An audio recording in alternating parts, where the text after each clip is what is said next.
नमस्कार साथियों, ज्योतिष की चर्चा में आप सभी के बीच हाजिर हूँ। इसी के साथ आप सभी से आग्रह करता हूँ, चैनल को सब्सक्राइब करें, लाइक करें और शेयर करें। आज की चर्चा का विषय है मेष लग्न एवं कन्या राशि होने पर क्या प्रभाव होगा। आप सभी के सामने ये मेष लग्न का चार्ट है। पहले भाव के अंदर 1 नंबर लिखा हुआ है। 1 नंबर राशि मेष राशि होती है, इसलिए यह मेष लग्न का चार्ट है। इस लग्न चार्ट के अंदर चंद्रमा कन्या राशि में विराजमान है, छठे भाव में, जहां पर 6 नंबर लिखा हुआ है। यहां पर चंद्रमा विराजमान है। 6 नंबर राशि कन्या राशि होती है और यहीं पर चंद्रमा प्लेस्ड है, इसलिए जातक की राशि कन्या हो गई। इसके क्या प्रभाव होंगे। मेष लग्न में जातक का लग्नेश मंगल होते हैं। मेष लग्न का जातक मंगल के प्रभाव में होता है। उसका जो व्यक्तित्व होता है मंगल के प्रभाव में होता है। मंगल का जो चरित्र है वो मेष लग्न वालों जो जातक हैं उनके व्यक्तित्व में देखने को मिलता है। मेष लग्न का जो जातक होगा वो एनर्जेटिक होगा, जिद्दी होगा, जुझारू होगा, एग्रेसिव होगा, हार नहीं मानने वाला होगा और थोड़ा सा झगड़ा करने की प्रवृत्ति भी उसमें देखी जा सकती है। लेकिन वो डिपेंड करता है बाकी सारे ग्रहों का प्लेसमेंट के ऊपर भी। लेकिन आप ये मान सकते हो कि जातक वो बहुत ही एनर्जेटिक होता है, एग्रेसिव होता है, जिद्दी होता है, प्रतियोगिता का भाव रखने वाला होता है। मेष लग्न को जातक को कोई सोचे कि अगर उसको 2 बात बोल करके निकल जाए तो वो जवाब जरूर देगा। वो डिपेंड करता है कि जातक की राशि क्या है। ऐसा जातक, मेष लग्न का जो जातक होता है मंगल के प्रभाव में होता है और इस कारण से इस तरह के जो लग्न वाले जो लोग होते हैं, आपको बहुत सारे ऐसे लोग मिलेंगे जो डिफेंस के क्षेत्र में कार्य कर रहे होते हैं। कोई भी ऐसा कार्य जहां पर बहादुरी की ज़रूरत है वहां पर आपको मेष लग्न वाले लोग देखे जा सकते हैं। इस लग्न चार्ट के अंदर हम देख रहे हैं कि जातक की जो राशि है वो कन्या राशि बन रही है। तो जातक के जो राशि के स्वामी ग्रह हो गए वो बुध हो गए। बुध के प्रभाव के कारण जातक ज्ञानी होता है, बुद्धिमान होता है, कैलकुलेटिव होता है और चीज़ों को समझने में सक्षम होता है कि हमें क्या करना है, क्या नहीं करना है। बुध के प्रभाव के कारण जातक थोड़ा सेल्फिश भी होता है। वो ज़्यादा अपने बारे में सोचने वाला होता है। इस कारण से हम ये देखेंगे कि जातक का जो एनर्जी है, लग्न में मंगल का प्रभाव है लग्न के ऊपर, तो लग्न के ऊपर मंगल का प्रभाव है तो जातक के अंदर जो भी एनर्जी है, जो ऊर्जा है, जो जोश है, जो जिद है, जो जुझारूपन है, उस जुझारूपन को मैनेज करने में जातक सफल होगा। क्योंकि जातक का जो राशि का स्वामी ग्रह है वो बुध है और राशि के स्वामी ग्रह का मतलब ये हुआ कि चंद्रमा कन्या राशि में जाकर बैठे हुए हैं। तो चंद्रमा के ऊपर बुध का प्रभाव है और चंद्रमा मन के कारक है।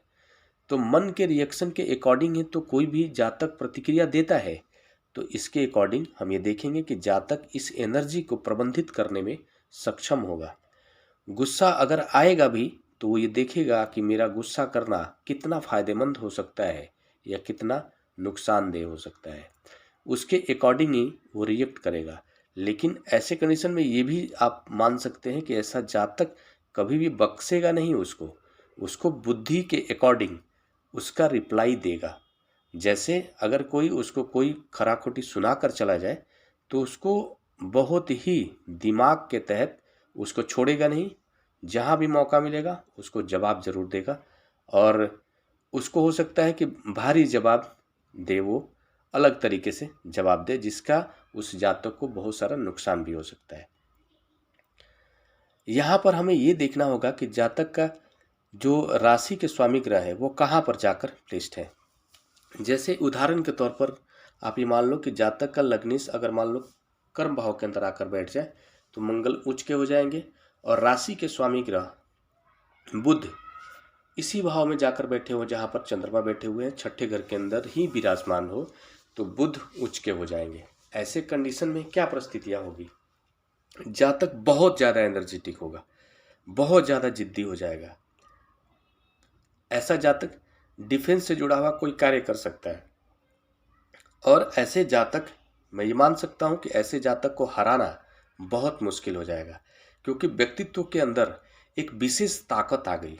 मतलब आप ये मान लो कि व्यक्तित्व जो होगा जातक का, वो ताकतवर व्यक्तित्व का इंसान हो गया। रंग रूप कद काठी सब तरीके से वो बहुत ही मतलब आकर्षक हो जाएगा। और ऐसे मतलब उसके अंदर खासकर एनर्जी की अगर बात कर ले तो ऐसा जातक बहुत ही एनर्जेटिक हो जाएगा, बहुत ही जुझारू हो जाएगा, बहुत ही जिद्दी हो जाएगा, और थोड़ा सा झगड़े का स्वभाव जरूर होगा।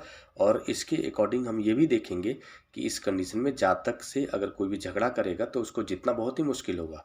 कारण क्या है कि जातक का जो बुध है वो कन्या राशि में ही जाकर बैठा हुआ है। मतलब बुध अपनी उच्च राशि में जाकर बैठा हुआ है। जातक का राशि के स्वामी ग्रह बुध है। मतलब चंद्रमा का पूरा प्रभाव चंद्रमा का पूरा प्रभाव बुध का है, और बुध उच्च राशि में। तो ऐसा जातक अपने गुस्से को बहुत ही बारीकी से प्रबंधित करने में सक्षम होगा।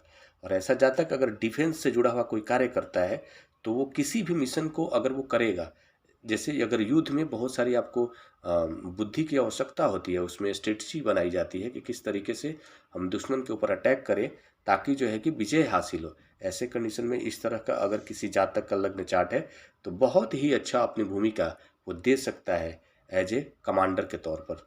जैसे मंगल उच्च राशि में बैठे हो और उसका जातक का राशि कन्या हो और बुध उच्च राशि में ही विराजमान हो छठे घर के अंदर।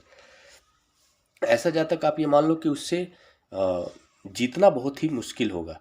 और ऐसे भी जो छठा घर होता है, रोग का होता है, ऋण का होता है, कर्जे का होता है, और कोर्ट कचहरी का होता है, लीगल एलिगेशन का होता है। मतलब ऐसा जातक लीगल एलिगेशन में नहीं फंसेगा अगर बुध वहीं पर जाकर बैठ जाए तो ओवरऑल आप ये मान सकते हो कि ये एक बहुत ही अच्छा कॉम्बिनेशन हो जाएगा अगर मंगल उच्च राशि मकर राशि में प्लेस्ड हो जाए और बुध उच्च राशि कन्या राशि में प्लेस्ड हो। लेकिन ये पॉसिबल नहीं होगा सभी के साथ में। तो आप अमूमन आप ये मानेंगे कि बाकी सारे परिस्थितियों से बेहतर ही मतलब बाकी सारे परिस्थितियों में भी ये प्रभाव देखने को मिलेगा कि जातक चाहे कितना भी गुस्से वाला हो, कितना भी एनर्जी हो, लेकिन वो जल्दी से रिएक्ट नहीं करेगा। वो अपने फायदे और नुकसान की चिंता जरूर करेगा और अपने हक में हमेशा वो फैसला लेने की कोशिश करेगा जिससे उसको फायदा हो। इसके साथ साथ बाकी सारे ग्रहों की क्या भूमिका होगी, राहु केतु कितने पॉजिटिव हैं, कितने नेगेटिव होंगे, गुरु की क्या प्रभाव है, गुरु कितने सकारात्मक हैं, और मंगल के साथ में बाकी सारे कौन से ग्रह बैठे हुए हैं, किस ग्रह से दृष्ट हो रहा है, ओवरऑल बाकी सारे नवों ग्रह का कंप्लीट प्लेसमेंट के बाद ही एग्जैक्ट प्रभाव पता चल पाता है।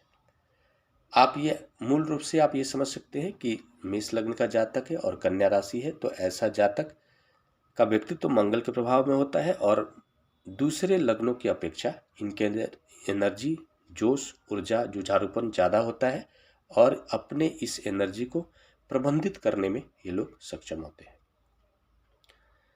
इसी के साथ नमस्कार। अगले विषय पर चर्चा के लिए आप सभी के बीच मिलूंगा। तब तक के लिए मेरा नमस्कार।